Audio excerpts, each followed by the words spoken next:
Oh, hello, good morning, good afternoon, words, friends, ladies and gentlemen, from Nanay Nida Lacabra. This is my Diningding Ilocana version.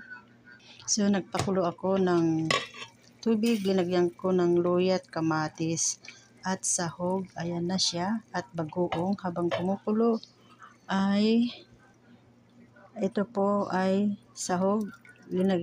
Prinito ko tapos linagay ko. Pero ngayon, isisiparate ko na dahil luto na yung kamuti, kamatis. Oh.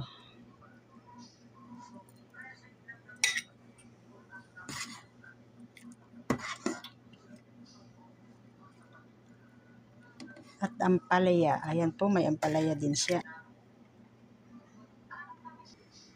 Delicious, delicious dininding.